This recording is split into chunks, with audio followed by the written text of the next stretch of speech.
Hello दोस्तों, स्वागत है आप सभी का हमारे आज के नए वीडियो में। तो यार आज का वीडियो खास है क्योंकि आज हम उस सीरीज की बात करने जा रहे हैं which is full of inspirations, which shows the real challenges of a student and which is close to heart of every aspirant. जी हाँ, आज हम बात करने जा रहे हैं कोटा फैक्ट्री की। तो यूं तो कोटा फैक्ट्री पूरी सीरीज ही अपने आप में इंस्पिरेशनल है, बट आज के हमारे वीडियो का डिस्कशन रहेगा 5 things every student should learn from Kota factory.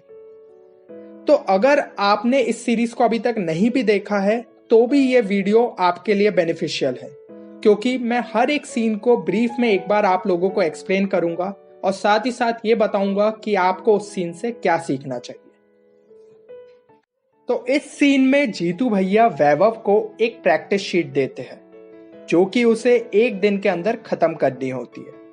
वैभव अपने दोस्तों और बुक्स की मदद से रात भर में सॉल्यूशंस ढूंढ के कॉपी कर लेता है, लेकिन जीतू भैया को ये चीज पता चल जाती है कि वैभव ने क्वेश्चंस को कॉपी किया है। जीतू भैया उसे अपनी गलती का एहसास कराते हैं, लेकिन साथ ही साथ इस चीज को अप्रिशिएट करते हैं कि उसने पूरी रात जग के सॉल्यूशंस को ढूंढा और शीट को कंप्लीट किया। तो हमें यहाँ से क्या सीखने मिला कि with hard work you can overcome every kind of challenge. यहाँ पे भले ही वैभव ने गलत रास्ता अपनाया, बट उसने ये भी प्रूव किया कि वो मेहनत करने से नहीं डरता। And this is what every teacher wants. हर साल हम देखते हैं कि बहुत सारे बच्चे 10th में अच्छा नहीं कर पाते, लेकिन जब जेई, बिटसेट, नीट जैसी एग्जाम्स का टाइम आता है तो यही बच्चे बेहतरीन रैंक के साथ एग्जाम्स को क्रैक करते हैं। तो इसका मतलब है कि इनमें से बहुत सारे बच्चों का 10th के टाइम पे उतना पोटेंशियल नहीं था कि वो ये एग्जाम्स को क्रैक कर पाए, बट उन्होंने अपने हार्ड वर्क से इम्पॉसिबल को पॉसिबल बनाया। तो ये अगर वो लोग कर सकते हैं तो आप क्यों नहीं। तो ये काफी फेमस मोनोलॉग है वैभव का, जिसमें वो बताता है कि why he hates inorganic chemistry and the best line is, क्यों सूंघूं मैं सड़ा हुआ अंडा, ब्राह्मण हूं मैं। तो जब वो इनऑर्गेनिक केमिस्ट्री से पूरी तरीके से परेशान हो जाता है ना, तो वो जीतू भैया के पास जाता है और उनसे पूछता है कि आखिर वो इनऑर्गेनिक केमिस्ट्री का करे क्या। तो वो उसे समझाते हैं कि किसी भी एग्जाम के लिए पढ़ने से पहले उस एग्जाम को पढ़ो। वो बताते हैं कि टॉप 5 IITs के लिए सिर्फ 40% मार्क्स चाहिए, तो अगर 60% सिलेबस उसने छोड़ भी दिया ना तो भी चांसेस है कि उसका IIT में हो जाए। तो इस सीन से हमें क्या सीखने को मिला कि कोई भी चैप्टर अगर हमें परेशान कर रहा है, अगर उसके कॉन्सेप्ट्स हमें क्लियर नहीं हो रहे तो हमें उसे छोड़ देना चाहिए, क्योंकि हम सिंपली उस पर अपना टाइम वेस्ट कर रहे हैं। नहीं, लेकिन अब तुम लोग बोलोगे कि ऐसे कैसे, हमें तो टॉपर बनना है और टॉपर बनने के लिए तो पूरा सिलेबस कंप्लीट करना होता है। यार लेकिन ये तुमसे किसने बोला।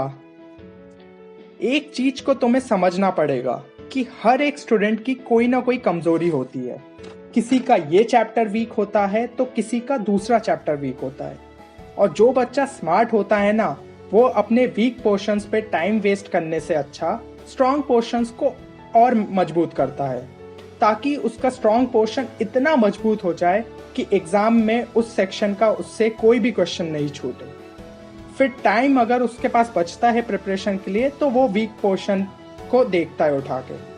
अब आप लोगों को डिसाइड करना है कि आपको किस तरीके से पढ़ना है। This scene was kind of both funny and relatable. तो इस सीन में वैभव काफी परेशान रहता है क्योंकि वो कोटा के माहौल में खुद को ढाल नहीं पाता। ना तो उसे मेस का खाना खाया जाता है, ना ही वहां का पानी उसे पसंद आता है। साथ ही साथ उसे कॉन्स्टिपेशन और नींद नहीं आनी जैसी दिक्कतों का भी सामना करना पड़ता है। और यार यकीन मानो कि इन सारी दिक्कतों का सामना मुझे भी बिट्स में कभी ना कभी करना पड़ा था। ऐसा बहुत बार हुआ था मेरे साथ कि मुझे बिट्स का जो मेस का खाना है वो पसंद नहीं आ रहा था। ऐसा लगता था कि रोज बाहर का कुछ ना कुछ खाऊं। बट देन आई रियलाइज कि इंसान को मन भरने के लिए नहीं, पेट भरने के लिए खाना चाहिए, क्योंकि ये जो मन है ना हमारा, ये यार कभी नहीं भरता। तुम्हें कितनी भी अच्छी चीजें अगर खिला दो तो भी यू विल ऑलवेज फील कि समथिंग इज मिसिंग। तो then what should you do as a student?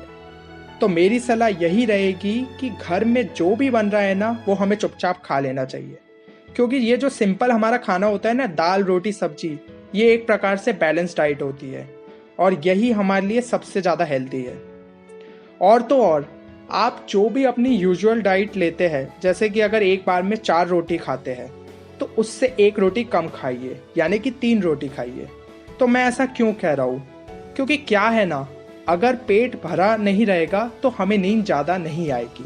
इससे आप रात में टाइम पे सोएंगे और सुबह जल्दी टाइम पे उठेंगे और आपका जो डेली रूटीन है ना, वो सुधर जाएगा। हाँ, बट एक चीज़ ध्यान रखना कि कभी कभी चीटिंग चलती है, यानी 10-15 दिन में एक बार अगर बाहर का खा भी लिया तो चलेगा, बस उसे आदत मत बनने देना। तो इस सीन में वैभव को जब प्रैक्टिस शीट कंप्लीट करनी होती है तो उदय और मीना उसकी काफ़ी हेल्प करते हैं। पूरी रात वो लोग इधर उधर घूमते हैं ताकि उन्हें कहीं से भी सॉल्यूशंस मिल जाए। हर कोई कुछ ना कुछ बहाना बनाता है कि भाई मेरे पास टाइम नहीं है, तो कोई बोलता है ये तो बहुत इजी क्वेश्चन है, इसे करके मैं अपना टाइम वेस्ट करना नहीं चाहता। तो कोई बंदी के साथ बिजी है, तो कोई अपना ही रोना रो रहा है। फिर लास्ट में उदय और मीना की मदद से वैभव आखिरकार उस शीट को कंप्लीट कर लेता है।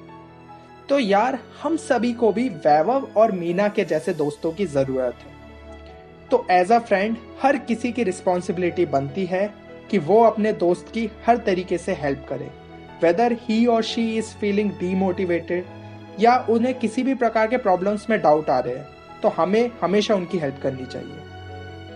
तुम अगर किसी भी टॉपर का भी एग्जाम्पल उठा लो ना, तो उसने कभी भी अपनी सोशल लाइफ को आइसोलेट नहीं किया।